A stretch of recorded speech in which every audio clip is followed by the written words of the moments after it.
വെള്ളിയാഴ്ച പകൽ ദൈവസന്നിധിയിൽ പ്രാർത്ഥനയ്ക്കായി വന്നു ചേരുവാൻ ദൈവമായ കർത്താവ് നമുക്കിരിക്കുക. വിലപ്പെട്ട അവസരത്തിനായി ഞാൻ ദൈവത്തിന് സ്തോത്രം ചെയ്യുന്നു. നിങ്ങളെ എല്ലാവരെയും ഞാൻ ക്രിസ്തുയേശുവിൽ വന്ദനം ചെയ്യുന്നു. പ്രാർത്ഥനയ്ക്കായിട്ടാണ് നാം വന്നത്. ശക്തമായി നാം ദൈവത്തോട് പ്രാർത്ഥിക്കണം. പ്രാർത്ഥനയിൽ മടുത്തു പോകരുത്. Price the Lord. ഞാൻ ഇന്ന് നിങ്ങളോട് സംസാരിക്കുന്നത് നമുക്കുള്ള ഏറ്റവും വലിയ പോരാട്ടം എന്താണ് എന്ന് ചോദിച്ചാൽ അതിൻ്റെ ഉത്തരം പ്രാർത്ഥിക്കാൻ നമുക്ക് കഴിയുന്നില്ല എന്നുള്ളതാണ്. Price the Lord. ഒരു വിശ്വാസിയെ സംബന്ധിച്ചിടത്തോളം അവൻ്റെ ജീവിതത്തിനെതിരായി വരുന്ന എല്ലാ പോരാട്ടങ്ങളെയും എല്ലാ പ്രശ്നങ്ങളെയും അവന് രണ്ട് കാര്യങ്ങളിൽ അതിജീവിക്കാം. അതിലൊന്ന് വിശ്വാസമാണ്, രണ്ടാമത് പ്രാർത്ഥനയാണ്. വിശ്വാസത്തോടെ പ്രാർത്ഥിച്ചാൽ മാറാത്ത പ്രശ്നങ്ങളില്ല. എത്ര പേരത് വിശ്വസിക്കുന്നുണ്ട്? ആഴമായ വിശ്വാസത്തോടെ ആത്മാവിൽ ജാഗരിച്ചു പ്രാർത്ഥിച്ചാൽ എല്ലാ പ്രശ്നങ്ങൾക്കും പരിഹാരം ഉണ്ടാവും. സ്തോത്രം. അത് അനുഭവമുള്ളവരാണ് നമ്മളെല്ലാവരും. കഴിഞ്ഞ കാലങ്ങളിൽ അങ്ങനെ പ്രാർത്ഥിച്ച് ദൈവത്തിങ്കൽ ചിലത് പ്രാപിച്ചവരുമാണ്. സാത്താൻ ഇത് നല്ലപോലെ അറിയാം, പിശാചിനിത് നല്ലപോലെ അറിയാം. ഇവര് പ്രാർത്ഥിച്ചാൽ ചിലത് സംഭവിക്കും. Price the Lord. പ്രാർത്ഥിച്ചാൽ ചില വിടുതലുകൾ ഉണ്ടാകും. വിടുതലുണ്ടായാൽ, ജീവിതത്തിൽ വ്യത്യാസമുണ്ടായാൽ, ആത്മീകമായി നമുക്ക് ജയമുണ്ടായാൽ പിന്നെ സാത്താന് നമ്മുടെ അടുത്ത് വന്ന് കുറ്റപ്പെടുത്താൻ പറ്റുകയില്ല. ഏതാ? ആരെ കുറ്റപ്പെടുത്താനാ? ദൈവത്തെ അല്ലേ? സാത്താൻ വന്ന് എന്തുമായിരിക്കും പറയുന്നത്? ഇപ്പൊക്കെ എന്താ പറഞ്ഞുകൊണ്ടിരിക്കുന്നത്? ഇടയ്ക്കിടയ്ക്ക് തോന്നുന്നത് എന്താ?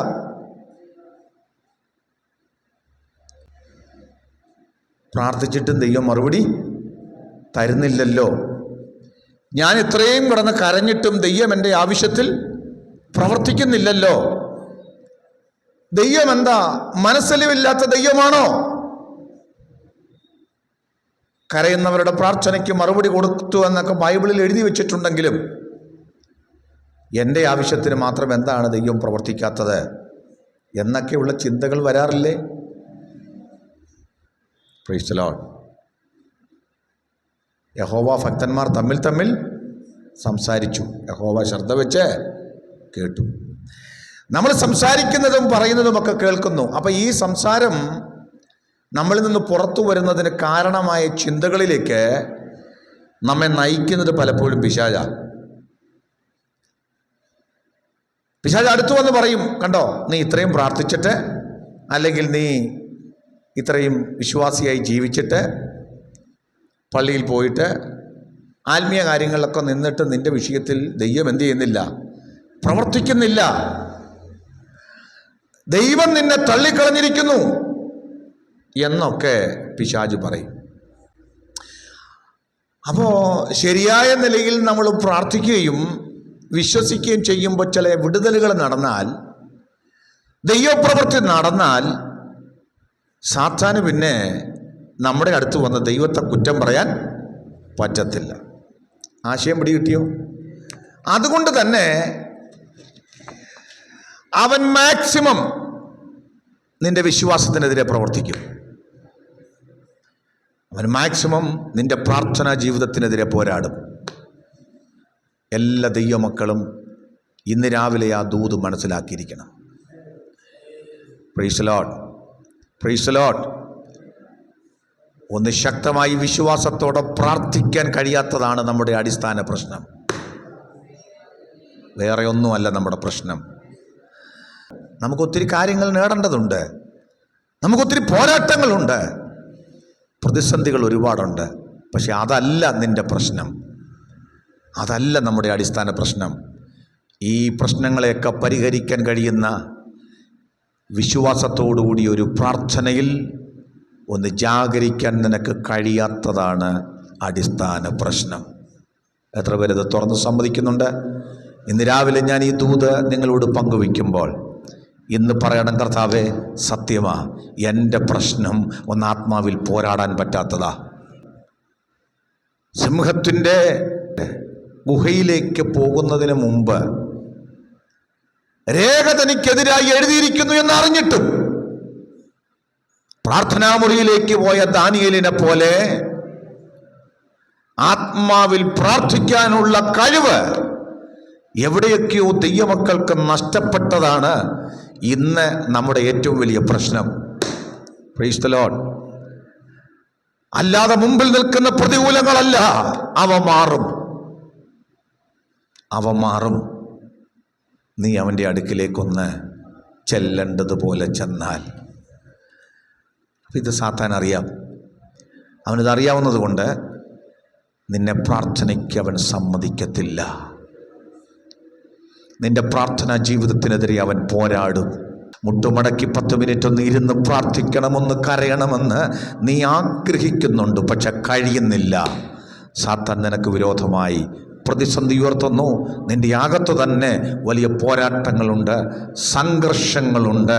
യേശു ശിഷ്യന്മാരോട് പറഞ്ഞതുപോലെ ആത്മാവ് പലപ്പോഴും ഒരുക്കമുള്ളതാ, ജഡം ബലഹീനമാണ്. ജഡത്തെ ബലഹീനമാക്കി. Price the Lord. പ്രാർത്ഥനാ ജീവിതത്തിനെതിരെ പോരാടുന്ന ഒരു ശക്തി ഉണ്ടെന്ന് കല്ലടയിലെ ദൈവമക്കൾ തിരിച്ചറിഞ്ഞിന്ന് ഈ ദൂത് കേട്ടിട്ട്, കർത്താവേ, ഞാനത് മനസ്സിലാക്കുന്നു, ഞാൻ കുറച്ചുകൂടെ ആത്മാവിലൊന്ന് ജാഗരിച്ചാൽ മാറുന്ന പ്രശ്നമേ എനിക്കുള്ളൂ. ഞാൻ കുറച്ചുകൂടെ ദൈവത്തിലൊന്ന് കരയാമെങ്കിൽ അവൻ മാറുന്ന പ്രശ്നമേ എനിക്കുള്ളൂ എന്ന് നിങ്ങൾ എത്ര പേര് വിശ്വസിക്കുന്നുണ്ട്? നിങ്ങളുടെ പ്രാർത്ഥനാ ജീവിതത്തിനൊന്ന് കരുത്ത് വർദ്ധിച്ചാൽ ഇന്ന് നിങ്ങൾ നേരിടുന്ന സകല പ്രശ്നങ്ങൾക്കും പരിഹാരം വരുമെന്ന് ഞാൻ നിങ്ങളോട് പറയുകയാണ്.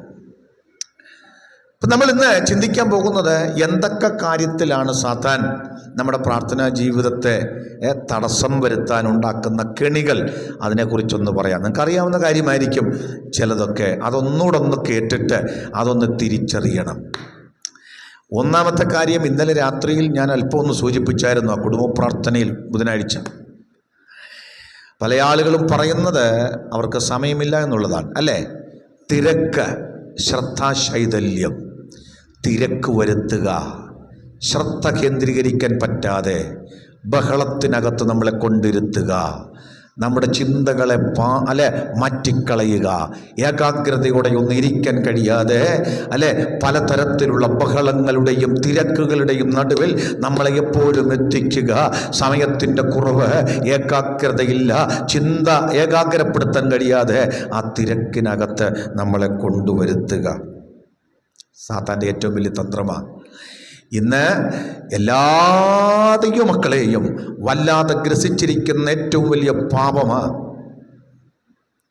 വേറിട്ടിരിക്കാൻ, തിരക്കുകളിൽ നിന്ന് മാറി, അല്ലേ, നമ്മുടെ ബഹളങ്ങളിൽ നിന്ന് മാറി, എല്ലാറ്റിൽ നിന്ന് മാറി അവൻ 1 മണിക്കൂർ സമയം അല്ല, അരമണിക്കൂർ സമയമെങ്കിലും ഒറ്റയ്ക്ക് ദൈവസന്നിധിയിൽ പോയിരിക്കാൻ, ഏകാന്തമായി ഒന്നിരിക്കാൻ, അവൻ ദൈവവുമായിട്ടൊന്ന് സംസാരിക്കുവാൻ സമയം ലഭിക്കാത്ത നിലയിൽ ശ്രദ്ധാശൈഥല്യത്തിലൂടെ, തിരക്കിലൂടെ, ബഹളങ്ങളിലൂടെ നമ്മളെ കൊണ്ടെത്തിക്കുന്നു. മാർത്തയ്ക്ക് അങ്ങനെയായിരുന്നു സംഭവിച്ചതല്ലേ? മാർത്തയ്ക്ക് അങ്ങനെയല്ലേ സംഭവിച്ചത്? എന്താ വായിക്കുന്നത്? മാർത്തയോ വളരെ ശുശ്രൂഷയാൽ കുഴങ്ങിയിട്ട് അടുക്ക വന്ന്, കർത്താവേ, എൻ്റെ സഹോദരി ശുശ്രൂഷയ്ക്ക് എന്നെ തനിച്ച് വിട്ടിരിക്കുന്നു, നിനക്ക് ആ കാര്യത്തെക്കുറിച്ചൊരു ചിന്തയും ഇല്ലയോ? എന്നെ സഹായിപ്പാൻ അവളോട് കൽപ്പിച്ചാലും എന്ന് മാർത്ത പറയുകയാണ്. ശുശ്രൂഷയാൽ വളരെ കുഴങ്ങി, അവൾക്ക് ടൈമില്ല, തിരക്കാണ്. ചെയ്യുന്നതത്ര മോശം കാര്യമൊന്നുമല്ല, ആണോ? ചെയ്യുന്നതൊന്നും വേണ്ടാത്ത കാര്യത്തിലൊന്നും പോയി ഇടപെട്ട് സമയം കളഞ്ഞതൊന്നുമല്ല. വേണ്ടുന്ന കാര്യങ്ങളൊക്കെ തന്നെയാ. പക്ഷെ ഈ വേണ്ടുന്ന കാര്യങ്ങളിൽ നാം സമയം ഇടപെടുമ്പോഴും അതിലും വലിയൊരു കാര്യം ഉണ്ടെന്ന് പലപ്പോഴും ദൈവമക്കൾ മറന്നു പോകുന്നു.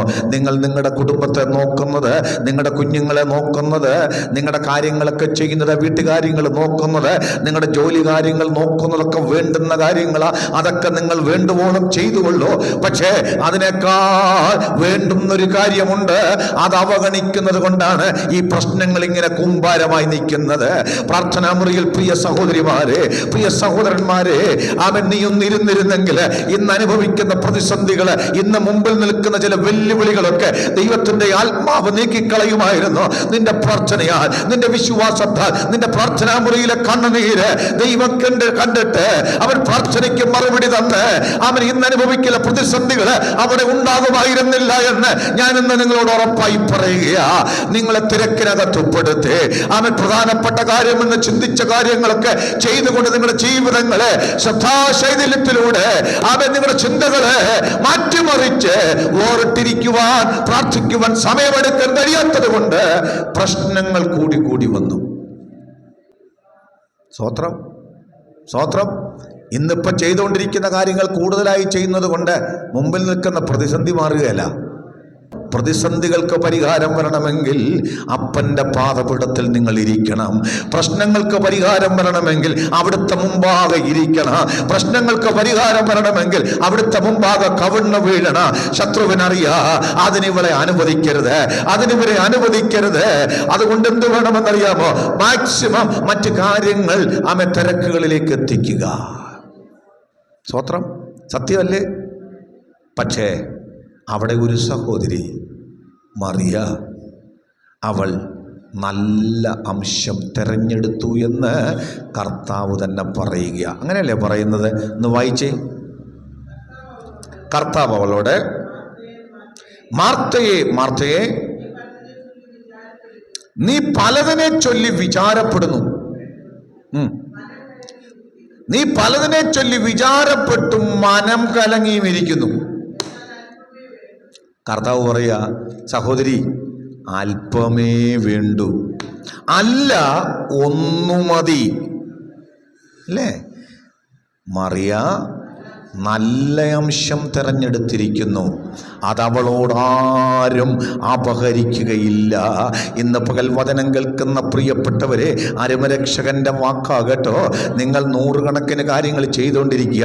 ഒരു ദിവസം 24 മണിക്കൂറിൽ എന്തെല്ലാം കാര്യങ്ങൾ ചെയ്തോ, പക്ഷെ നല്ല അംശം തിരഞ്ഞെടുക്കുന്നതിൽ ഇന്ന് പകൽ ആ ജീവിതത്തിൽ പരാജയം വിട്ടിട്ടുണ്ടെങ്കിൽ, അപ്പൻ്റെ അടുക്കൽ ഇരിക്കുന്നതിൽ, പ്രാർത്ഥിക്കുന്നതിൽ, വചനം ധ്യാനിക്കുന്നതിൽ, ദൈവിക ബന്ധത്തിന്, വിശ്വാസം വളരുന്നതിന്, ആത്മീയ കാര്യങ്ങൾക്ക് സമയമെടുക്കാതെ നിങ്ങൾ എന്തെല്ലാം കാര്യങ്ങൾ ചെയ്താൽ നിങ്ങളുടെ മനസ്സ് കലങ്ങിക്കൊണ്ടിരിക്കുക, നിങ്ങൾ തകർന്നുകൊണ്ടിരിക്കുക, നിങ്ങളുടെ പ്രശ്നങ്ങൾ കൂടി കൂടി വന്നുകൊണ്ടിരിക്കുക, നിങ്ങളുടെ കാര്യങ്ങൾ കൂടുതൽ ഗുരുതരമായ സങ്കീർണമായ പ്രതിസന്ധിയിലേക്ക് വരിക. നിങ്ങൾ എല്ലാവരെയും കുറ്റം പറയാൻ തുടങ്ങുക, നിങ്ങൾ എല്ലാവരെയും കുറ്റപ്പെടുത്താൻ തുടങ്ങുക. മാർത്ത കുറ്റം പറഞ്ഞതുപോലെ, മറിയെ കുറ്റം പറഞ്ഞതുപോലെ നിങ്ങൾ ആളുകളെ കുറ്റം പറയാൻ തുടങ്ങുക, പാസ്റ്റർമാരെ കുറ്റം പറയാൻ തുടങ്ങുക, എല്ലാവരെയും കുറ്റം പറയാൻ തുടങ്ങുക. എന്നാൽ ഇന്ന് പകൽക്കാല മടങ്ങി വാ. ആത്മാവ് ഇന്ന് പകൽ പറയുക, എത്രയോ സമയങ്ങൾ നിങ്ങൾ അല്ലാതെ ചെലവഴിക്കുന്നു.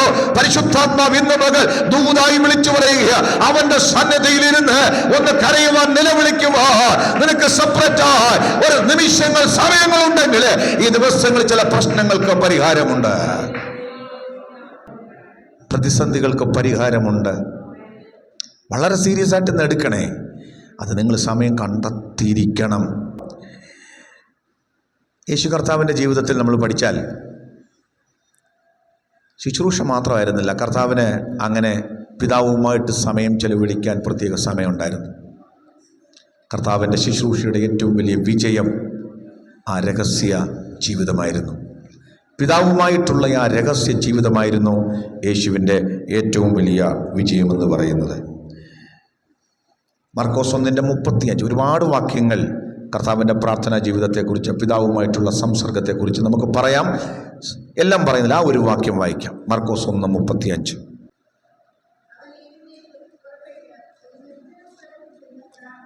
കണ്ടോ? നമ്മുടെ കർത്താവ് അതികാലത്തേ എഴുന്നേറ്റ് ഒരു നിർജ്ജന പ്രദേശത്ത് ചെന്ന് പ്രാർത്ഥിച്ചു. ഇതൊക്കെ നമുക്കറിയാം, നമ്മൾ വായിച്ചിട്ടുള്ളതുമാ. പക്ഷേ കർത്താവിനത് ചെയ്യേണ്ടിയിരുന്നെങ്കിൽ, കർത്താവ് അത് ചെയ്തെങ്കിൽ ഇന്ന് പകൽ അല്ലെ തിരക്കുകൾക്കപ്പുറമെല്ലാം മാറ്റിവെച്ച് പിതാവുമായിട്ട് സംസർഗത്തിന് പ്രാർത്ഥനയ്ക്ക് എനിക്കും നിങ്ങൾക്കും ഒരു സമയമില്ലെങ്കിൽ എൻ്റെ പ്രിയപ്പെട്ടവരെ, നമ്മുടെ പ്രശ്നങ്ങൾക്ക് എങ്ങനെ പരിഹാരമുണ്ടാകുക, നമ്മുടെ പ്രതിസന്ധികൾക്ക് എങ്ങനെ പരിഹാരമുണ്ടാകുക? ഇന്ന് പകൽക്കാലം യേശു കർത്താവ് അതികാലത്ത് എഴുന്നേറ്റ് നിർജ്ജന പ്രദേശത്ത് ചെന്ന് പ്രാർത്ഥനയിൽ കഴിച്ചെങ്കിൽ, കർത്താവേകനായി ദൈവസന്നിധിയിൽ പിതാവിൻ്റെ അടുക്കൽ പ്രാർത്ഥനയ്ക്കിരുന്നെങ്കിൽ, നമ്മൾ ഒരുപാട് വേദഭാഗങ്ങൾ വായിക്കുന്ന എല്ലാവരും പോയതിനു ശേഷം അർദ്ധരാത്രിയിൽ യേശു ആമേൻ ആമേൻ ആമേൻ പിതാവുമായിട്ടുള്ള പ്രാർത്ഥനയിൽ രാത്രി മുഴുവൻ ചെലവഴിച്ചു.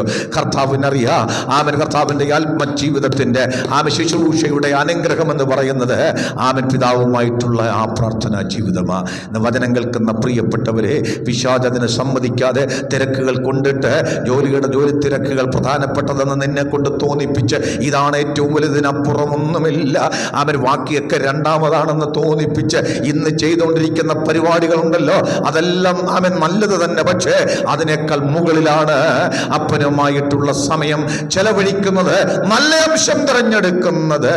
ആമേൻ പിതാവിൻ്റെ സന്നിധിയിൽ പുത്രൻ തിരഞ്ഞെടുത്തതുപോലെ നിങ്ങൾക്ക് തിരഞ്ഞെടുക്കാൻ കഴിയുമെങ്കിൽ ഇന്ന് നിങ്ങളുടെ പ്രശ്നങ്ങൾക്ക് പരിഹാരം ഉണ്ടാകും.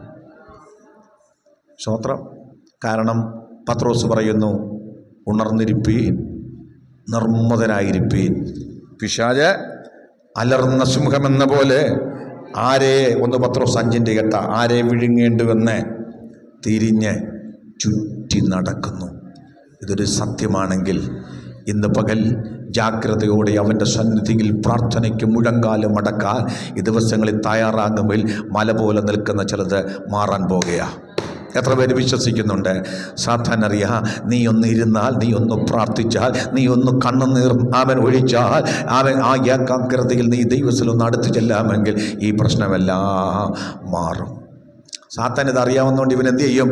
അതിന് വിരുദ്ധമായി നിന്നെ തിരക്കിനകത്ത് പെടുത്തും, ബഹളത്തിനകത്ത് കൊണ്ടുവരും. ഏറ്റവും പ്രധാനപ്പെട്ട കാര്യങ്ങൾ അതൊഴിച്ചിട്ട് ബാക്കി മതി എന്ന് പറഞ്ഞ് നിൻ്റെ ജീവിതത്തെ അവൻ ട്രാപ്പിൽപ്പെടുത്തും, കെണിയിൽപ്പെടുത്തും. അനേക വിശ്വാസികൾ ആ കെണിയിൽപ്പെട്ട് കിടക്കുകയാണ്. ഇന്ന് പകൽക്കാലം പരിശുദ്ധാത്മാവിൽ ഞാൻ പറയുന്നു, ആ കെണി പൊട്ടിച്ചൊന്ന് പുറത്തു വരണം. എത്ര പേർക്ക് ദൂത് ഏറ്റെടുക്കുന്നുണ്ട്? സ്തോത്രം. ഏറ്റെടുത്താൽ വിടുതല. ഇല്ലെങ്കിൽ ഞാൻ ഈ പറഞ്ഞതുപോലെ പ്രതിസന്ധി മാറുകയല്ല, കുഴഞ്ഞു പോകും, തകർന്നു പോകും, സംഘർഷത്തിലാകും, പ്രശ്നത്തിലാകുമ്പോൾ പിന്നെ നമ്മൾ ആളുകളെ കുറ്റം പറയാൻ തുടങ്ങും, അല്ലേ? സ്തോത്രം. അപ്പോൾ ഇന്ന് പരിശുദ്ധാത്മാവ് നിങ്ങളോട് ആദ്യം പറയുന്നു, ആമേൻ, തിരക്കുകൾക്കപ്പുറം അതെല്ലാം മാറ്റിവെച്ച് കർത്താവിൻ്റെ സന്നിധിയിൽ ഇരിക്കുക. രണ്ടാമത് നമുക്കെല്ലാം അറിയാവുന്ന കാര്യമാണ്, സാത്താൻ അറിയാം, ഈ പ്രാർത്ഥനാ ജീവിതത്തിനെതിരെ സാത്താൻ ഒരുക്കുന്ന ഏറ്റവും വലിയൊരു കെണിയാണ് നമ്മുടെ അകത്ത് സംശയം കൊണ്ടിടുക എന്നുള്ളത്. Price the Lord. അന്നും ഇന്നും എന്നും സാത്താൻ്റെ ഏറ്റവും വലിയൊരു ആയുധമാണ് സംശയത്തിൻ്റെ ആയുധം, അല്ലേ? സംശയിപ്പിക്കും, ദൈവത്തെ സംശയിപ്പിക്കും, ദൈവപ്രവൃത്തിയെ സംശയിപ്പിക്കും. സ്തോത്രം. ദൈവത്തിന് ഇത് കഴിയുമോ എന്ന് ചോദിപ്പിക്കും. ഇസ്രായേൽ മക്കൾ മരുഭൂമിയിലൂടെ വന്നു. അവരുടെ അകത്തുണ്ടായിരുന്ന ഏറ്റവും വലിയ പാപമായിരുന്നു, കൊടിയ പാപമായിരുന്നു ഈ ദൈവത്തിൻ്റെ സർവശക്തിയെ സംശയിക്കുക എന്നുള്ളത്. സ്തോത്രം. സ്തോത്രം. മരുഭൂമിയിൽ മേശ ഒരുക്കാൻ ദൈവത്തിന് കഴിയുമോ എന്ന് ദൈവത്തിൻ്റെ മുഖത്ത് നോക്കി അവർ ചോദിച്ചു. ആമേൻ. ദൈവത്തിൻ്റെ ശക്തി അവർ പരിമിതപ്പെടുത്തി. വചനം കേൾക്കുന്ന പ്രിയപ്പെട്ടവരെ, എൻ്റെ ദൈവത്തിന് ഏത് മരുഭൂമിയിലും മേശയൊരുക്കാൻ കഴിയുമെന്ന് അവരെ കാണിച്ചു കൊടുത്തു ദൈവം. Hallelujah, hallelujah.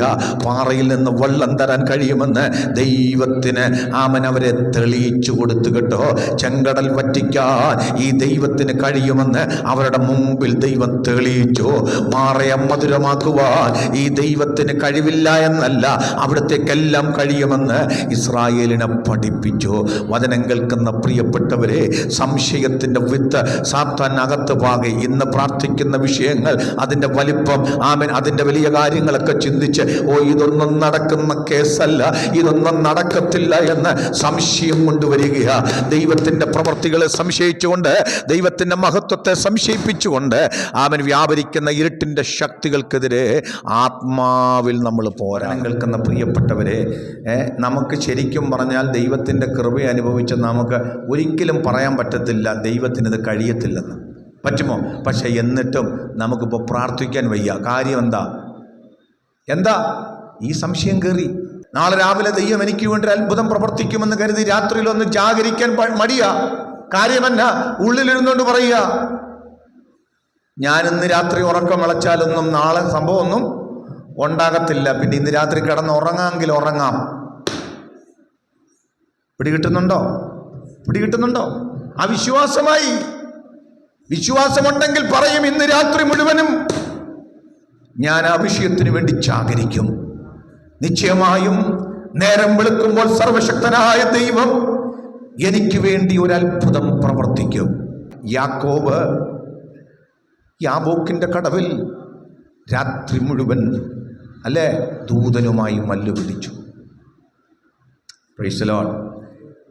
യാക്കോബിനൊറ്റ ചിന്തയേ ഉള്ളൂ, സഹോദരൻ നശിപ്പിക്കാൻ വരിക, തകർക്കാൻ വരിക. ദൈവം എനിക്ക് വേണ്ടി പ്രവർത്തിക്കണം, ദൈവം എനിക്ക് വേണ്ടി പ്രവർത്തിക്കണം. ദൂതനുമായി മല്ല് പിടിച്ചു എന്നൊക്കെ പറയുമ്പോഴും ഹോശിയ പറയുന്നത് കരഞ്ഞപേക്ഷിച്ചെന്ന. ശരിയല്ലേ? ദൂതനുമായിട്ടൊന്നും മല്ല് പിടിക്കാനുള്ള കെപ്പൊന്നും യാക്കോബിനില്ലെന്ന മാത്രമല്ല, ഒരു മനുഷ്യനുമില്ല. പിന്നെ എന്താ? കരഞ്ഞപേക്ഷിച്ചു. ഇന്ന് പകൽക്കാലം ആത്മീകൻ്റെ മല്ലുപിടുത്തം പ്രാർത്ഥനയിലുള്ള കണ്ണുനീരാണ്. എത്ര പേർക്ക് ഇത് മനസ്സിലാകുന്നുണ്ട്?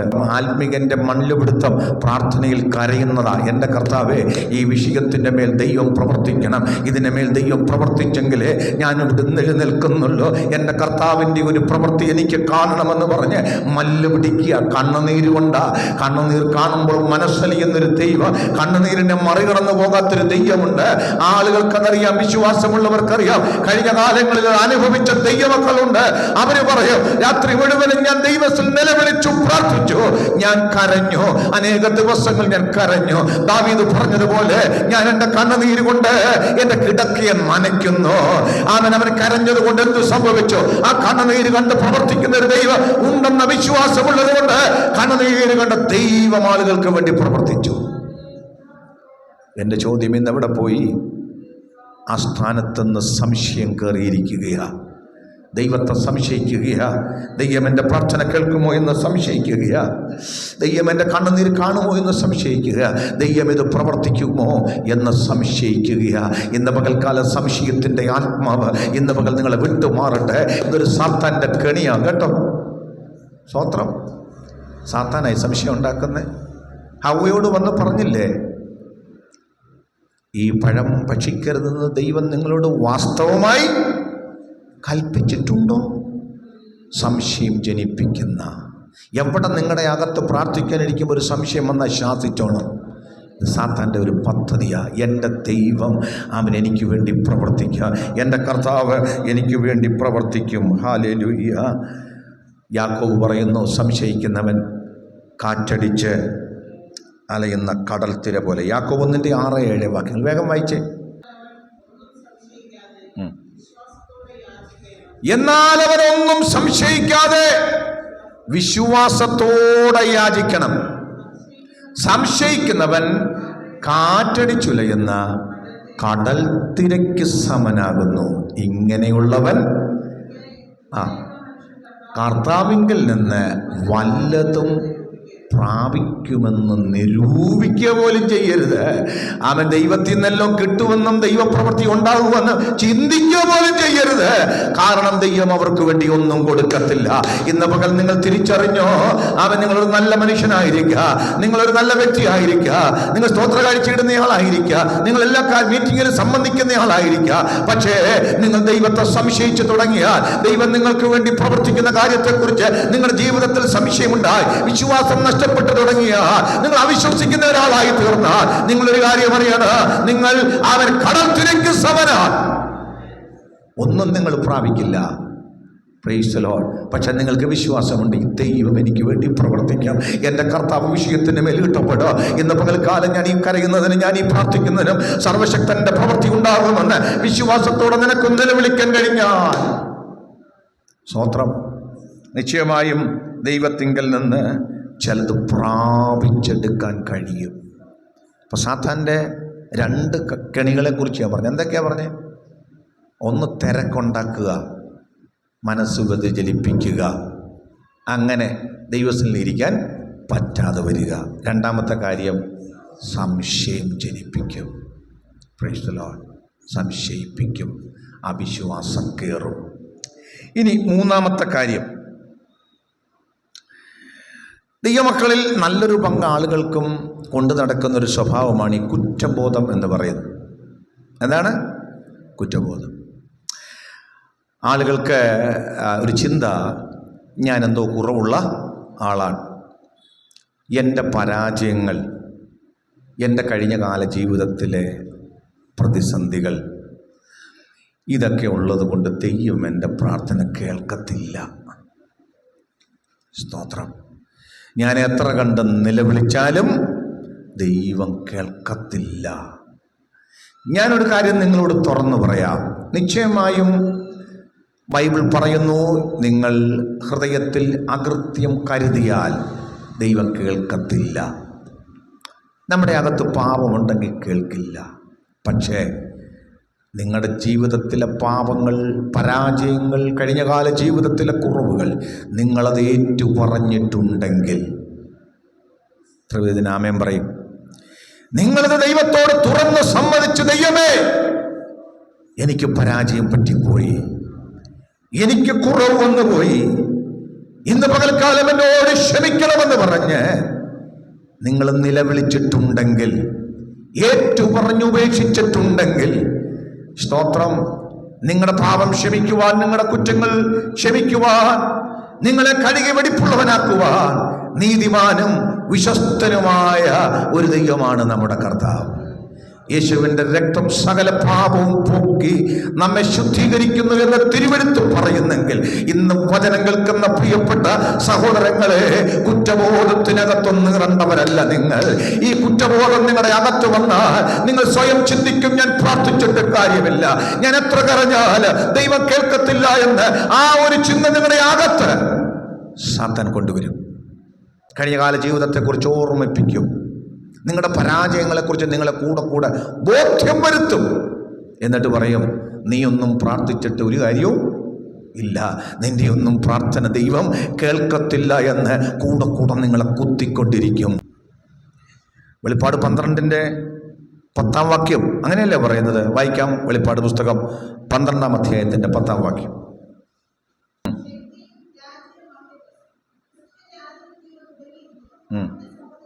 അതെ, ഒന്ന് നിർത്തി വായിക്കണേ. നമ്മുടെ സഹോദരന്മാരെ രാപ്പകൽ ദൈവസന്നിധിയിൽ കുറ്റം ചുമത്തുന്ന അപവാദിയെ തള്ളിയിട്ട് കളഞ്ഞുവല്ലോ. അപ്പൊ കുറ്റം ചുമത്തുന്ന ഒരാളുണ്ട്. ആര്? അപവാദിയായ പിശാച്.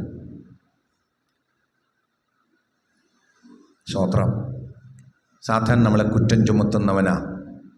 ദൈവസന്നിധിയിൽ അവൻ നമ്മുടെ കുറ്റം പറയും. നമ്മളോടും വന്ന് ഇടയ്ക്കിടയ്ക്ക് പറയും, നീ പ്രാർത്ഥിച്ചിട്ട് ഒരു കാര്യവും ഇല്ല, നിന്റെ പ്രാർത്ഥനയൊന്നും ദൈവം കേൾക്കത്തില്ല, നീ തെറ്റുകാരനാണ്. കാരണം നമ്മൾ ഈ ചെയ്യുന്നതും പറയുന്നതും ഒക്കെ ആര് കണ്ടുകൊണ്ടിരിക്കുക? പിശാച് കണ്ടുകൊണ്ടിരിക്കുക. ശരിയല്ലേ? നമ്മുടെ കൂടെ ഉണ്ടവൻ. ഉണ്ടോ? നമ്മുടെ ഏറ്റവും അടുത്ത പ്രിയപ്പെട്ടവർക്ക് അറിയാത്ത രഹസ്യം പോലും, നമ്മുടെ രഹസ്യം പോലും ആർക്കറിയാം?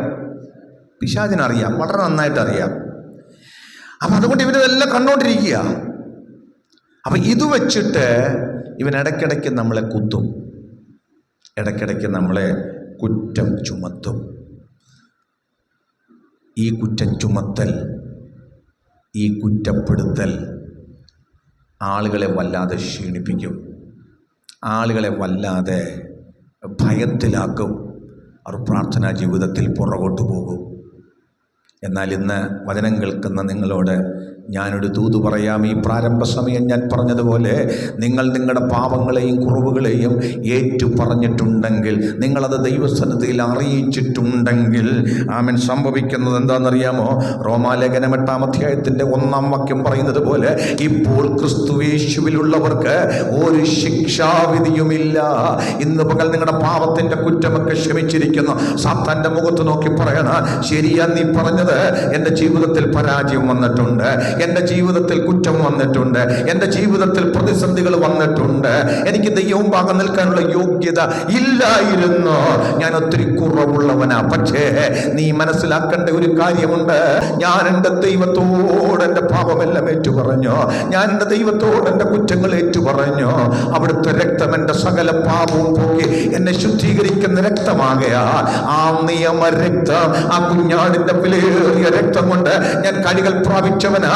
എനിക്കിന്ന് ശിക്ഷാവിധിയിലല്ല, ഞാൻ ഇന്ന് പകൽക്കാലം ദൈവത്തിൽ അന്യപ്പെട്ട് ജീവിക്കേണ്ട ഒരാളല്ല. എന്റെ പ്രാർത്ഥന ദൈവം കേൾക്കാതെ വണ്ണം മുഖം മറച്ചു കളയുന്ന നിലയിലല്ല ഞാൻ എന്നുള്ളത്. പാപമോചനം പ്രാപിച്ച് ദൈവസന്നിധിയിലേക്ക് അടുത്തു ചെല്ലുവാൻ കൃപ പ്രാപിച്ചയാളാണ് ഞാനെന്ന ധൈര്യത്തോടെ പറയണം. സ്തോത്രം.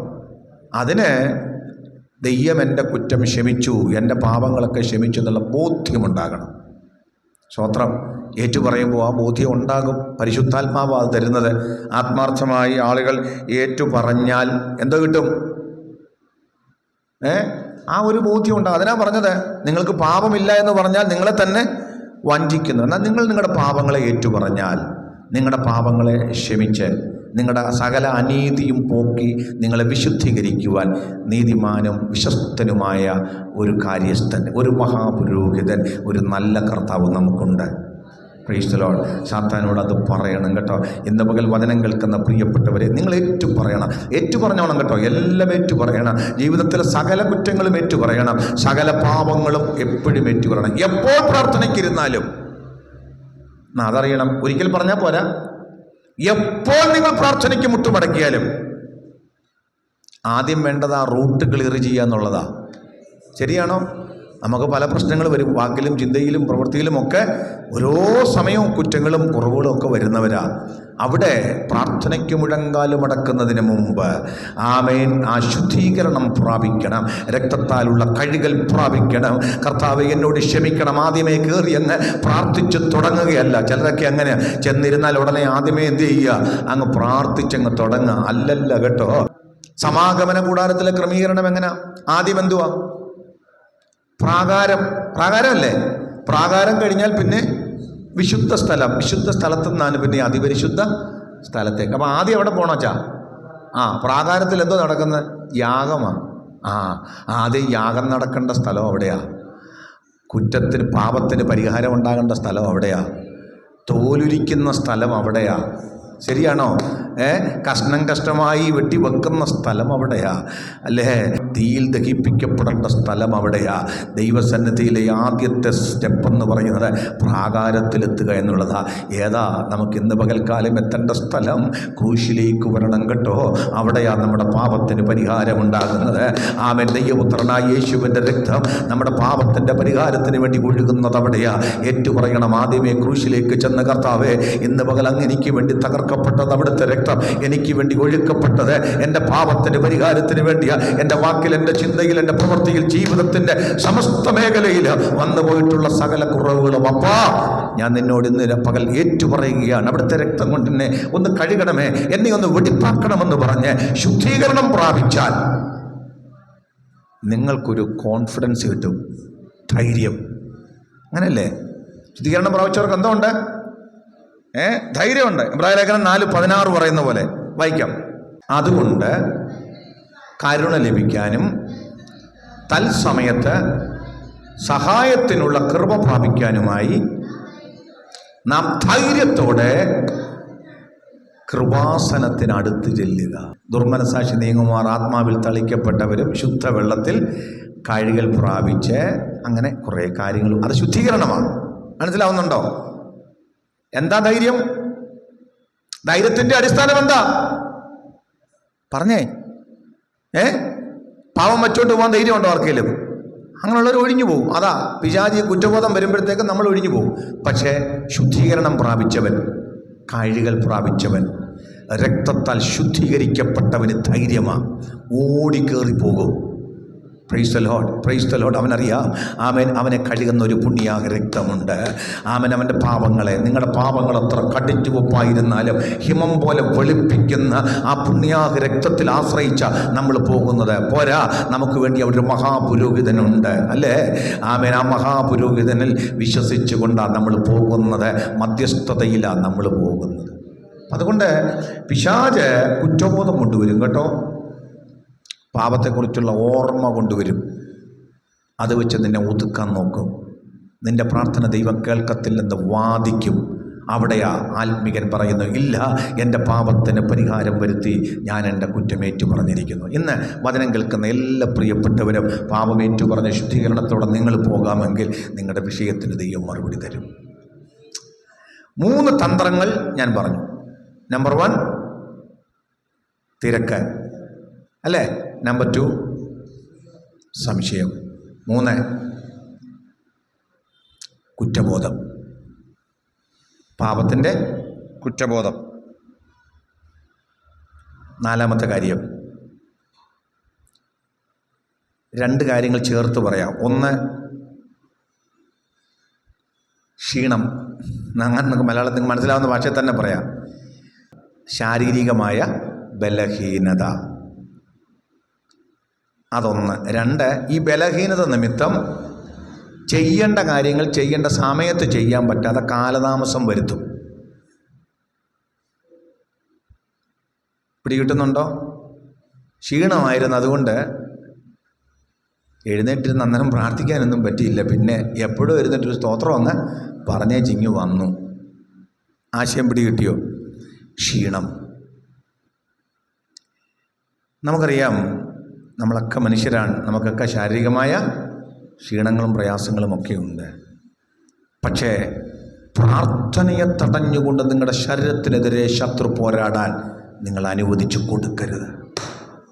എത്ര പേര് ഇന്ന് പകൽ വിശ്വസിക്കുന്നുണ്ട്? എൻ്റെ ചോദ്യം, ഇത് പ്രാർത്ഥിക്കാൻ നേരത്ത് മാത്രമേ ഈ ക്ഷീണമുള്ളൂ? ചിന്തിച്ചു നോക്കിയേ. വേറെ ഒരു കാര്യം ചെയ്യുമ്പോഴും ഉറക്കം വരാറില്ല. വരാറുണ്ടോ? ഇല്ല. ഡ്രൈവ് ചെയ്യുമ്പോൾ ഉറക്കം വരാറുണ്ടോ? ഉണ്ടെങ്കിൽ ഇന്ന് ഇവിടെ ഇരിക്കത്തില്ലായിരുന്നു. ഉറങ്ങത്തില്ല. പിന്നെ അങ്ങനെ ഉറങ്ങിപ്പോയാൽ തീർന്നു. പക്ഷെ പ്രാർത്ഥനയ്ക്ക് ഇരിക്കുമ്പോൾ കോട്ടുവ വരും. ദൈവസന്നിധിയിൽ ഇരിക്കുമ്പോൾ ക്ഷീണം വരും. അല്ലാത്തപ്പോൾ ഒരു ക്ഷീണവുമില്ല.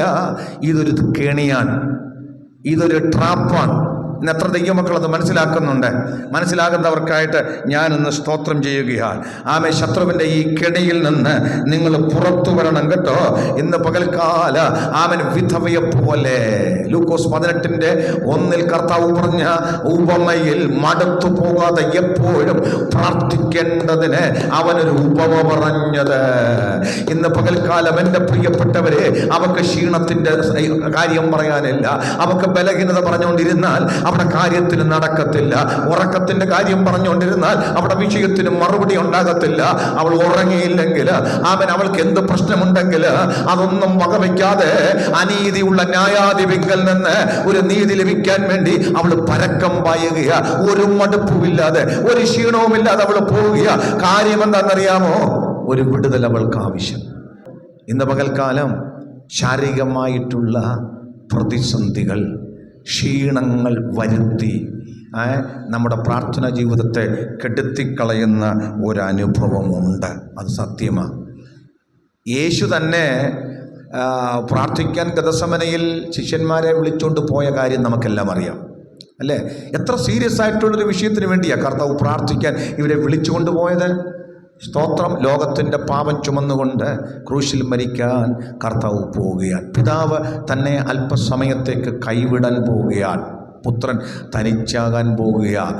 ആ വലിയ സങ്കടം, ആ വലിയ ഭാരം, ആ വലിയ പ്രതിസന്ധി ഘട്ടത്തിൽ എന്നോടുകൂടെ ഒന്നിരുന്ന് പ്രാർത്ഥിക്കെന്ന് പറഞ്ഞ് പത്രോസിനെയും യാക്കോബിനെയും യോഹന്നാനെയും വിളിച്ചു കൊണ്ടുപോയതാ. സ്തോത്രം. പക്ഷേ അവർ യേശുവിൻ്റെ കൂടിരുന്ന് പ്രാർത്ഥിച്ചില്ലെന്ന് മാത്രമല്ല, അവർ സുഖമായി ഉറങ്ങി. സ്തോത്രം. സീരിയസ് ആയ ഒരു വിഷയത്തിന് പ്രാർത്ഥിക്കേണ്ട സമയമാണ്. വളരെ സീരിയസ് ആയ ഒരു വിഷയമാണ്. പക്ഷേ നോക്കേ, ഒന്നും അറിയാതെ ഇവർ ഉറങ്ങുക. ഇന്ന് പകൽ സീരിയസ് ആയി പ്രാർത്ഥിക്കേണ്ട വിഷയങ്ങൾ മുമ്പിൽ കിടക്കുക, സീരിയസ് ആയി കരയേണ്ട വിഷയങ്ങൾ മുമ്പിൽ കിടക്കുക. പക്ഷേ നമ്മൾ ബോധമില്ലാതെ ഉറങ്ങിക്കൊണ്ടിരിക്കുക. പിടികിട്ടുന്ന എത്ര പേരുണ്ട്? Jesus Jesus Jesus Jesus. യോന കിടന്നുറങ്ങിയതുപോലെ ഹല്ലേലൂയ, കപ്പലും മുങ്ങാൻ തുടങ്ങുക, എല്ലാവരുടെയും ജീവൻ അപകടത്തിലാകാൻ തുടങ്ങുക. യോനയ്ക്കത് വിഷയമല്ല, അവൻ സുഖമായി ഗാഢനിദ്രയിലായി. ഇന്ന് പകൽക്കാലം വചനത്തിലൂടെ ഞാൻ നിങ്ങളെ പ്രബോധിപ്പിക്കുന്നു. നീ ഇങ്ങനെ ഉറങ്ങിക്കൊണ്ടിരുന്നാൽ, നീ ഇങ്ങനെ ക്ഷീണത്തോടിരുന്ന് കഴിഞ്ഞാൽ വലിയ പ്രതിസന്ധികൾ മുമ്പിൽ വരിക. എഴുന്നേൽക്ക്. ഇന്ന് പകൽക്കാലം നിനക്ക് പ്രാർത്ഥനയ്ക്ക് പോരാടേണ്ട സമയമാണ്, നീ പ്രാർത്ഥിക്കേണ്ട സമയമാണ്. ഇന്ന് പകൽക്കാലം എഴുന്നേൽക്ക, എഴുന്നേൽക്ക. സിയോൻ പുത്രേ, നിന്റെ പൊടികളെ കുടഞ്ഞു കളയുക എന്ന് പറഞ്ഞതുപോലെ ഇന്ന് പകൽക്കാലം എഴുന്നേറ്റ് പ്രാർത്ഥിക്കാൻ ഇന്ന് പകൽ ജാഗ്രതയോടെ ഇരുന്ന ക്ഷീണങ്ങൾ മാറട്ടെ, ശാരീരിക ക്ഷീണങ്ങൾ മാറട്ടെ. ഇന്ന് പകൽ പ്രാർത്ഥിക്കുന്നവരുടെ മേൽ ദൈവം തന്റെ കൃപ പകരും. പൗലോസ് എന്ന് പറയുന്ന മനുഷ്യൻ ശാരീരികമായി വളരെ വീക്കായിരുന്നു, വളരെ വീക്കായിരുന്നു. കൊരിന്ത്യർക്കത്തെ തെളിവുണ്ട്. എന്താ പറയുന്നത്? എൻ്റെ ശരീരം അല്ലേ, ഞങ്ങളുടെ പുറമേ ഉള്ള മനുഷ്യൻ നാൾക്കുനാൾ ക്ഷയിച്ചു പോകുന്നുവെങ്കിലും അകമേ നാൾക്കുനാൾ പുതുക്കം പ്രാപിക്കും.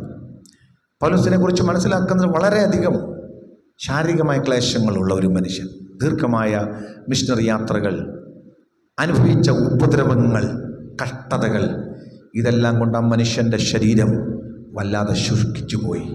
പക്ഷേ ആ ശുഷ്കിച്ച ശരീരം അങ്ങനെ ഇരിക്കെങ്കിലും അകത്തൊരാൾ ശക്തിയോടെ കരുത്തോടെ നിൽപ്പുണ്ട്. പിടികിട്ടുന്നുണ്ടോ? ഇവിടെ പുറമേ നോക്കിയാൽ ഒരു കുഴപ്പമില്ല, പക്ഷേ അകത്ത് ശുഷ്കിച്ചിരിക്കുകയാണ്.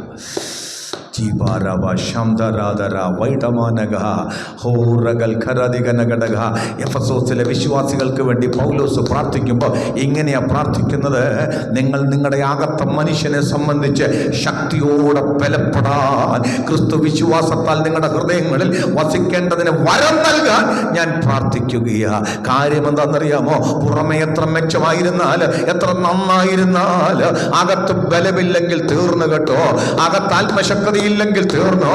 ഇന്ന് പകൽക്കാലം അകത്തൊരാത്മ സാന്നിധ്യം അവൻ പ്രാപിക്കുന്നവരാണെങ്കിൽ ഇന്ന് പകൽക്കാലം ശാരീരിക ക്ഷീണങ്ങളൊക്കെ മാറാനിടയായി തീരും. ഈ ശാരീരിക ക്ഷീണത്തെയും ഈ പ്രശ്നത്തെയും മറികടക്കാനുള്ള മാർഗം എന്താ? 2 മാർഗങ്ങൾ ഞാൻ വേഗം പറയാം. ഒന്ന് കൃപയാണ്. കൃപയ്ക്കായി ദൈവത്തോട് പ്രാർത്ഥിക്കണം. ആമേൻ. ഈ കൃപ വന്നാൽ എല്ലാം നടക്കും. ബലഹീനതയിൽ തികഞ്ഞു വരുന്നതാ. രണ്ടാമത്തത്, ഏറ്റവും പ്രധാനപ്പെട്ടത്, പരിശുദ്ധാത്മാവ്. ആമേൻ, ആമേൻ. ദൈവശാസ്ത്രമായി പറഞ്ഞാൽ ആദ്യം പറയേണ്ടത് പരിശുദ്ധാത്മാവാ, അല്ലേ? മനുഷ്യൻ്റെ ഈ ബലഹീനതയ്ക്ക് പരിഹാരം ആരാ കൊണ്ടിരുന്നേ? പരിശുദ്ധാത്മാവ്, അല്ലേ? അവൻ ബലഹീനന് ശക്തി നൽകുന്ന ദൈവം. കർത്താവ് എന്താ പറഞ്ഞത്? സ്തോത്രം. എന്നാൽ പരിശുദ്ധാത്മാവ് നിങ്ങളുടെ മേൽ വരുമ്പോൾ നിങ്ങൾ ശക്തി ലഭിച്ചിട്ട് യെരുശലേമിലും യഹൂദിയിലെല്ലായിടത്തും ശമരിയയിലും ഭൂമിയുടെ അറ്റത്തോളം എൻ്റെ സാക്ഷികളാകും. ഈ പരിശുദ്ധാത്മാവിൻ്റെ ശക്തി അകത്ത് പ്രാപിച്ചാൽ പ്രാർത്ഥനാ ജീവിതത്തിന് വ്യത്യാസം വരും. ആത്മശക്തി കുറഞ്ഞതാ, ഈ ശരീരത്തിൻ്റെ ബലഹീനത കൊണ്ട് നിനക്ക് ഇന്ന് നീ ഉഴപ്പിപ്പോകുന്നത്, തകർന്നു പോകുന്നത്. എന്ന ആത്മാവ്, ഒരുക്കമുള്ള ഒരാത്മാവ്, ബലത്തിൻ്റെ ആത്മാവ് അകത്ത് വ്യാപരിച്ചാൽ ഈ ക്ഷീണമൊക്കെ പമ്പ കടന്ന് മറികടന്ന് ആത്മാവിൽ പ്രാർത്ഥിക്കാൻ ദൈവമക്കൾക്കിടയായിത്തീരും. സ്തോത്രം. വേണ്ടും പോലെ പ്രാർത്ഥിക്കുന്നത് എന്താണെന്ന് നമുക്കറിയില്ല, പക്ഷേ ആത്മാവ് ഉച്ചരിച്ചുകൂടാത്ത ഞെരുക്കങ്ങളാൽ നമുക്ക് വേണ്ടി പക്ഷവാതം അണയ്ക്കുന്നു. സ്തോത്രം. അപ്പം ഈ ബലഹീനതയൊക്കെ മാറാനുള്ള പരിഹാരം പരിശുദ്ധാത്മാവാണ്, ദൈവത്തിൻ്റെ കൃപയാണ്, അല്ലേ? ശാരീരിക ബലഹീനത നിമിത്തം, അല്ലേ, സാത്താൻ്റെ ദൂതൻ തന്നെ കുത്തിക്കൊണ്ടിരുന്നു. ആ ബലഹീനതയെക്കുറിച്ച് പൗലോസ് പറയുന്നില്ലേ? എന്നെ കുത്തുവാൻ സാത്താൻ്റെ ദൂതനെ അയച്ചു. വിട്ടുമാറേണ്ടത് പ്രാർത്ഥിച്ചപ്പോൾ ദൈവം പറഞ്ഞു കൊടുത്ത ഫോർമുല എന്താ? എൻ്റെ കൃപ നിനക്ക് മതി, എൻ്റെ കൃപ നിനക്ക് മതി, അത് ബലഹീനതയിൽ തികഞ്ഞു വരുന്നു. ഇന്ന് നിൻ്റെ ബലഹീനതയെ ഓവർകം ചെയ്യാൻ ദൈവത്തിൻ്റെ കൃപ മൂലം സാധിക്കുക. ഇന്ന് പകൽക്കാലം ഞാൻ ബലഹീനനാണ്, പ്രാർത്ഥിക്കാൻ എനിക്ക് കഴിവില്ല, എൻ്റെ ശരീരത്തിന് ക്ഷീണമാണ്, എനിക്കൊന്ന് ജാഗരിക്കാൻ കഴിയുന്നില്ലെന്ന് പറയുന്ന ആരെങ്കിലും ഇന്ന് പകൽ വചനം കേൾക്കുന്നെങ്കിൽ നിങ്ങളോട് പറയട്ടെ, ബലഹീനതയിൽ തികഞ്ഞു വരുന്നൊരു ദൈവകൃപ വ്യാപരിക്കുന്നുണ്ട്. പ്രാർത്ഥിച്ചാൽ കൃപ നിന്റെ മേൽ ഒഴുകുവാൻ ദൈവം വിശ്വസ്തനാണ്. ഹല്ലേലൂയ. ആ കൃപ വന്നാൽ നീ ആഴമായി പ്രാർത്ഥിക്കുവാനിടയായി തീരും. സമയം പോയത് കൊണ്ട് ഒരു കാര്യം കൂടെ പറഞ്ഞ് അവസാനിപ്പിക്കാം. പിശാച് കൊണ്ടുവരുന്ന ഏറ്റവും വലിയൊരു കണി പ്രാർത്ഥനാ ജീവിതത്തിനെതിരെ ഇതിനെ ഒരു ചടങ്ങാക്കി മാറ്റി, ഔപചാരികമാക്കി മാറ്റി. പ്രാർത്ഥന എന്ന് പറഞ്ഞാൽ എങ്ങനെ ആയിരിക്കണം? ഒരു ഔപചാരികം എന്ന് പറഞ്ഞാൽ ഒരു ചടങ്ങിൻ്റെ പരിപാടി മതിയെന്നുള്ളൊരു തോന്നൽ നമ്മുടെ അകത്ത് കൊണ്ടുവന്നു. വിശ്വാസികളിൽ 99% ശതമാനമൊക്കെ പറഞ്ഞാൽ ആൾക്കാർ സമ്മതിക്കുകയില്ല, ശതമാനം പറയുന്നില്ല, നല്ലൊരു ഭാഗവും വിശ്വസിക്കുന്നത് നമ്മൾ നോർമലായിട്ട് വീട്ടിൽ കാണിക്കത്തില്ലേ, കുടുംബ പ്രാർത്ഥന അല്ലെങ്കിൽ ഈ പ്രാർത്ഥന, ഇതൊക്കെ നമ്മളൊരു പ്രാർത്ഥന, ഇത് മതി, ഇത് മതി. ഔപചാരികമായി നമ്മൾ എന്ത് ചെയ്യുന്നു? പ്രാർത്ഥിക്കുന്നു. ഒരു ചടങ്ങിൻ്റെ പരിപാടി നടന്നു, അതുകൊണ്ടെല്ലാമായി എന്ന ഒരു ചിന്ത പിശാച് ഉള്ളിൽ വരുത്തും. ഒരു വലിയ കെണിയാണ്. ഇത്തരം ചടങ്ങുകൾ കൊണ്ടൊന്നും ദൈവം പ്രവർത്തിക്കത്തില്ല. ഇതൊക്കെ ആവശ്യമാണ് അല്ലേ? ഇത്തരം കാര്യങ്ങളൊക്കെ ആവശ്യമാണ്. ഔപചാരികമായ ചില കാര്യങ്ങളൊക്കെ ചെയ്യേണ്ടത് ആവശ്യമാണ്. പക്ഷേ ശരിയായ വിടുതൽ വെളിപ്പെട്ടു വരണമെങ്കിൽ ഞാൻ ആദ്യം പറഞ്ഞതുപോലെ ഏകാന്ത സ്ഥലം അന്വേഷിക്കേണ്ട ആവശ്യമുണ്ട്, ഒറ്റയ്ക്ക് കരയേണ്ട ആവശ്യമുണ്ട്, ഒറ്റയ്ക്ക് മല്ല് പിടിക്കേണ്ട ആവശ്യമുണ്ട്, ഒറ്റയ്ക്ക് നിലവിളിക്കേണ്ട ആവശ്യമുണ്ട്, യുദ്ധം ചെയ്യേണ്ട ആവശ്യമുണ്ട്. അതിന് പകരം ഈ ഔപചാരികമായ ഒരു കൂട്ടായ്മയിൽ പങ്കെടുക്കുകയോ ചടങ്ങിൻ്റെ ഒരു പ്രാർത്ഥന കഴിക്കുകയോ ചെയ്യുന്നത് കൊണ്ട് എല്ലാമായി നിന്നെ പിശാച് തെറ്റിദ്ധരിപ്പിക്കുന്നെങ്കിൽ ഇന്ന് പകൽക്കാലം അതൊരു തെറ്റായ ചിന്താഗതിയാണ്. ഇതൊരു ഭക്തിയാണ്. ഭക്തിയുടെ മാർഗമായിട്ടാണ് നിങ്ങളിവിടെ വന്നത്. പക്ഷേ ഇത് മാത്രമേ നിങ്ങൾക്കുള്ളെങ്കിൽ ഇതൊരു ഭക്തിയുടെ വേഷമായി മാറും. ഞാൻ കഴിഞ്ഞ ദിവസം അല്ലേ ആനണിച്ചാൻ്റെ വീട്ടിൽ പറഞ്ഞതുപോലെ ഭക്തിയുടെ വേഷമായി മാറും. വേഷം വരുമ്പോൾ എന്താ കുഴപ്പം? ആരാ പറഞ്ഞു? ശക്തി ഇല്ലാതാവും. ചടങ്ങുണ്ട്, എന്തോ ഇല്ല, ശക്തിയില്ല. ആമേൻ. കാര്യങ്ങളൊക്കെ ഉണ്ട്, പക്ഷേ ആളിനെന്തോ ഇല്ല, ശക്തിയില്ല. പ്രതികൂലങ്ങളെ അതിജീവിക്കാനുള്ള ശക്തിയില്ല, വിടുതലെടുക്കാനുള്ള ശക്തിയില്ല. ചടങ്ങ് കൊണ്ട് ശക്തി ഉണ്ടാകുകയില്ല. പകരം ദൈവത്തിൽ ആഴമായി നിലവിളിക്കാമെങ്കിൽ പരിശുദ്ധാത്മാവ് നമ്മെ അനുഗ്രഹിക്കും. ഇല്ലെങ്കിൽ ദൈവം പറയും, ഈ ജനം അധരം കൊണ്ട് എന്നെ ബഹുമാനിക്കുന്നു, അവരുടെ ഹൃദയമോ എങ്കിൽ നിന്ന് ദൂരത്തായിരിക്കുന്നു എന്ന് ആമേൻ പറയുവാനിടയായിത്തീരും. ഞാൻ എൻ്റെ വാക്കുകളെ ഇന്നിവിടെ അവസാനിപ്പിക്കുക. നമുക്കൊരുമിച്ച് പ്രാർത്ഥിക്കാം. പിശാചിൻ്റെ കെണികൾ തിരിച്ചറിയണം കേട്ടോ. ഏറ്റവും വലിയ വെല്ലുവിളി നിൻ്റെ പ്രാർത്ഥനാ ജീവിതത്തിനെതിരെയാണ്. സാത്താൻ ഏറ്റവും കൂടുതൽ വെല്ലുവിളിച്ചുകൊണ്ടിരിക്കുന്നത് നിൻ്റെ പ്രാർത്ഥനാ ജീവിതത്തിനെതിരെയാണ്. സ്തോത്രം. നീ അത് മനസ്സിലാക്കിയിരിക്കണം. തിരക്ക് കൊണ്ടുവന്ന് ഏകാഗ്രത നഷ്ടപ്പെടുത്തി പ്രാർത്ഥിക്കാനൊന്നും ഇരിക്കാൻ കഴിയാതെ അവൻ പോരാടിക്കൊണ്ടിരിക്കുകയാണ്. ശക്തമായി നിന്നെ അതിനകത്ത് ഉൾപ്പെടുത്തിയിരിക്കുക. മാർത്തയെപ്പോലെ പലതിനെ ചൊല്ലി നീ കുഴങ്ങിക്കൊണ്ടിരിക്കുകയാണ്. മറിയെപ്പോലെ നല്ല അംശം തിരഞ്ഞെടുക്കുവാൻ നിനക്ക് കഴിയുന്നില്ലെങ്കിൽ ഇന്ന് പകൽ പ്രതികൂലങ്ങൾ വർദ്ധിക്കും. നീ കുറ്റം പറയാൻ തുടങ്ങുക, നിന്റെ തകർച്ച ആഴമായിരിക്കും. എന്നാൽ ഇന്ന് പകൽ പരിശുദ്ധാത്മാവ് പറയുക, മടങ്ങി വരിക, വേറിട്ടിരിക്കാൻ സമയം കണ്ടെത്തുക. യേശു കർത്താവ് ആമേൻ അധികാലത്ത് എഴുന്നേറ്റ് പ്രാർത്ഥനയ്ക്ക് ആമേൻ തനിച്ച് പോയി നിർജ്ജന പ്രദേശത്ത് പോയതുപോലെ വേറിട്ടിരിക്കുവാൻ ദൈവസന്നിധിയിൽ ജാഗരിക്കുവാൻ നിനക്കിടയാകട്ടെ. സാത്താൻ്റെ തന്ത്രമാണ് സംശയത്തിൻ്റെ കെണി വരുത്തുക, ദൈവത്തെ സംശയിക്കുക, ദൈവപ്രവൃത്തിയെ സംശയിക്കുക, ദൈവത്തിൻ്റെ ശക്തിയെ സംശയിപ്പിക്കുക. ഇന്ന് പകൽക്കാല സംശയിക്കുന്നവൻ ആമെ കാറ്റടിച്ചലയുന്ന കടൽ തിരയ്ക്ക് സമനാണ്. ഇങ്ങനെയുള്ള മനുഷ്യനൊന്നും പ്രാപിക്കത്തില്ല. ഇന്ന് പകൽ സംശയത്തെ ദൂരെ കളഞ്ഞ് എൻ്റെ ദൈവം എനിക്ക് വേണ്ടി ചിലത് പ്രവർത്തിക്കുക, ഞാൻ പ്രാർത്ഥിച്ചാൽ പ്രവർത്തിക്കുന്ന ദൈവമാ. വിശ്വാസം കൂടാതെ ദൈവത്തെ പ്രസാദിപ്പിക്കാൻ കഴിയുന്നതല്ലത് അവൻ ദൈവത്തിന്റെ അടുക്കൽ വരുന്നവൻ ദൈവമുണ്ടെന്നും തന്നെ അന്വേഷിക്കുന്നവർക്ക് പ്രതിഫലം കൊടുക്കുന്നുവെന്നും വിശ്വസിക്കേണ്ടതല്ലയോ? ഇന്ന് പകൽ അവിശ്വാസത്തിന്റെ കെണികൾ മാറിപ്പോകട്ടെ. ഇന്ന് പകൽ പിശാച് അനേകരുടെ ഹൃദയങ്ങളെ കുറ്റബോധത്തിൽ കൊണ്ടിട്ടിരിക്കുക. ആമൻ പരാജയം വരാത്തത് ആരുമില്ല, ജീവിതത്തിൽ ഒരു തെറ്റു പറ്റാത്തതായിട്ട് ആരുമില്ല, കുറവുണ്ടാകാത്തവരായിട്ട് ആരുമില്ല, എല്ലാത്തിലും നല്ലവരായി നടക്കുന്ന ആരുമില്ല. പക്ഷേ പരാജയങ്ങളും കുറവുകളും ഒക്കെ വന്നാൽ അത് ഏറ്റുപറഞ്ഞാൽ ക്ഷമിക്കുന്ന ഒരു ദൈവമാണ് നമ്മുടെ ദൈവം. പാപത്തിന്റെ കുറ്റം ക്ഷമിക്കുന്ന ദൈവ, കുറ്റബോധത്തെ മാറ്റുന്ന ഒരു ദൈവമാ. എന്നാൽ പാപമേറ്റു പറഞ്ഞിട്ടും ക്ഷമിക്കപ്പെട്ടിട്ട് പിന്നെയും ശത്രുവായവൻ നിന്നെ കുറ്റപ്പെടുത്തിയിട്ടുണ്ടെങ്കിൽ, രാപ്പകൽ അപവാദം പറയുന്ന ഈ അപവാദി നിനക്കെതിരെ അപവാദം പറയുന്നുണ്ടെങ്കിൽ അത് കേട്ട് നീ ക്ഷീണിച്ചു പോകണ്ട. ഇന്ന് പകൽ അവൻ നീതിമാനായ ഒരു കാര്യസ്ഥൻ അവൻ പിതാവിന്റെ അടുക്കൽ നമുക്കുണ്ട്. അവന്റെ രക്തം സകല പാപവും പോക്കി നമ്മെ ശുദ്ധീകരിക്കുന്നതാണെന്ന് വിശ്വസിച്ച് ഇന്ന് പകൽക്കാല അവൻ ആ ദൈവസന്നിധിയിലേക്ക് ഒന്ന് അടുത്ത് ചെന്നാട്ടെ.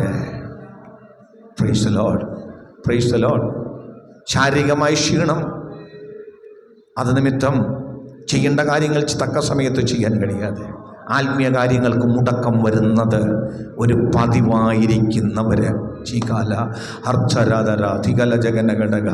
ശത്രുവിൻ്റെ വലിയൊരു കെണിയാണ് അത് കേട്ടോ. ആമേൻ, സ്തോത്ര. ഗതസമനയിൽ വളരെ സീരിയസ് ആയ ഒരു വിഷയത്തെ ഗുരുനാഥൻ അനുഭവിക്കാൻ പോകുമ്പോൾ കൂടെ ചേർന്നിരുന്നൊന്ന് പ്രാർത്ഥിക്കാൻ കഴിയാതെ അവൻ ഉറങ്ങിയ പത്രോസിനെയും അവൻ യാക്കോബിനെയും യോഹന്നാനെയും പോലെ പലപ്പോഴും ജീവിതത്തിൽ നീറുന്ന വിഷയങ്ങൾ, വലിയ ഗൗരവകരമായ കാര്യങ്ങൾ മുമ്പിൽ നിൽക്കുമ്പോഴും യോനയെപ്പോലെ കപ്പലിൻ്റെ അടിത്തട്ടിൽ ഉറങ്ങിയതുപോലെ അലസതയോടെ ജീവിക്കുന്ന ഒരനുഭവം, ക്ഷീണം നിമിത്തം, അസ്വസ്ഥത നിമിത്തം. എന്നാൽ ഇന്ന് പകൽ പരിശുദ്ധാത്മാവ് പറയുക, ഒന്ന് മടങ്ങി വാ. കർത്താവിനോട് പറയാം, കർത്താവ് എനിക്കൊന്ന് പ്രാർത്ഥിക്കണം, എനിക്കൊന്ന് അടുത്ത് വരണം, ഈ പോരാട്ടങ്ങൾ എനിക്കൊന്ന് അതിജീവിക്കണം. ഞാൻ ബലഹീനനാണ്, ഞാൻ ബലഹീനയാണ്, എനിക്ക് അങ്ങയുടെ ശക്തി തരണമെന്ന് പറഞ്ഞാൽ ഇന്ന് പകൽ അവിടുത്തെ കൃപ പകരം ബലഹീനന് ശക്തി വരും. എൻ്റെ കൃപ നിനക്കും മതി. അത് ബലഹീനതയിൽ തികഞ്ഞു വരുന്നു. പരിശുദ്ധാത്മാവ് നിനക്കൊണ്ട് കേട്ടോ. അവൻ്റെ ആത്മാവിനെ അളവില്ലാതെ നിൻ്റെ മേൽ പകരുവാൻ ഒന്ന് ഏൽപ്പിച്ചു കൊടുത്താട്ട് ഈ അത്യന്ത ശക്തി നിൻ്റെ മൺകൂടാരത്തിൽ വെളിപ്പെട്ടാ നീ ആളുമാറിയവരെ പോലെ രൂപാന്തരപ്പെടും. അവൻ പൗലോസിൻ്റെ ജീവിതത്തിൽ ഒത്തിരി ബലഹീനതകൾ ശാരീരികമായി ഉണ്ടെങ്കിൽ കരുത്തോടെ നിന്നത് ഈ കൃപയാ. കരുത്തോടെ അവൻ പൗലോസ് നിന്നത് ഈ ആത്മശക്തിയാല.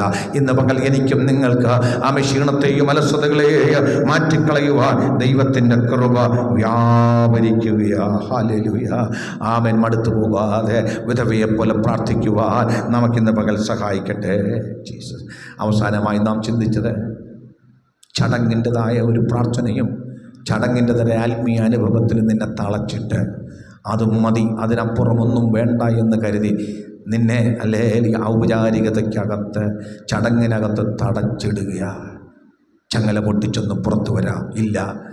ഇതുകൊണ്ടല്ല, ഭക്തിയുടെ വേഷം ധരിക്കാനല്ല, അതിൻ്റെ ശക്തിയെ ത്യജിക്കാനല്ല. ഇന്ന് പകൽ ഹല്ലേലൂയ അകത്ത് ശക്തി പ്രാപിച്ച് കൃപ പ്രാപിച്ച് ആത്മാവിൽ ഉൾക്കരുത്തുള്ള വിശ്വാസിയായി പ്രാർത്ഥനാ ജീവിതത്തിൽ നിന്ന് വളരാൻ ഇന്ന് പകൽ ആത്മാവ് നിങ്ങൾക്ക് കൃപ തരട്ടെ. എല്ലാവരും പ്രാർത്ഥിച്ചാട്ടെ. അല്പമിനിറ്റുകൾ ഇന്ന് കേട്ട വചനം നിങ്ങൾക്ക് അനുഗ്രഹമായി മാറേണ്ടതിന് നിങ്ങളെ തന്നെ സമർപ്പിക്കാം. ആമേൻ. നമുക്കൊരുമിച്ച് വചനത്തിന് മുമ്പാകെ സമർപ്പിക്കാം.